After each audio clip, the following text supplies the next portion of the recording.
আমরা যখন আলু চাষ করি তখন আসলে সারের দাম এবং কীটনাশকের দাম দ্বিগুণ বৃদ্ধি পায়।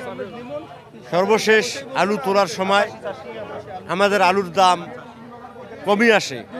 সেটা এমনিতে আলুর দাম কম, পাশাপাশি এই কোল্ড স্টোরের মালিক সমিতি আমাদের ওপর এর আগে বস্তাপ্রতি ভাড়া নির্ধারণ ছিল 300 টাকা, এখন সেই ভাড়াকে বৃদ্ধি করে কেজি প্রতি 8 টাকা নির্ধারণ করেছে।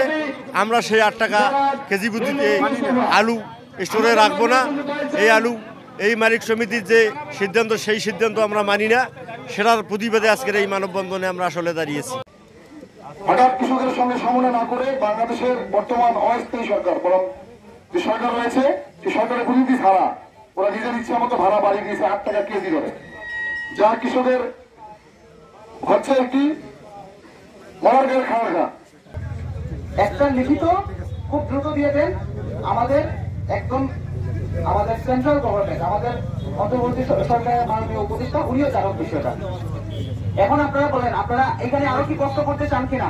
আমরা কিন্তু বন্ধ করতে আসিনি, সমাধান করতে আসছি।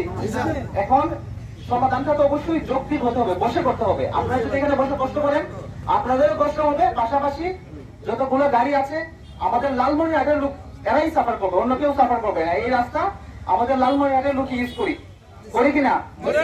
আপনাদের উচিত আমি মনে করি মানুষকে কষ্ট না দেয়া, কারণ আপনারা কষ্টে আছেন, কিন্তু আরেকটা মানুষকে কষ্ট না দেওয়াই ভালো। আমরা সবাই চাই আপনাদের যে সমস্যার সমাধান হোক।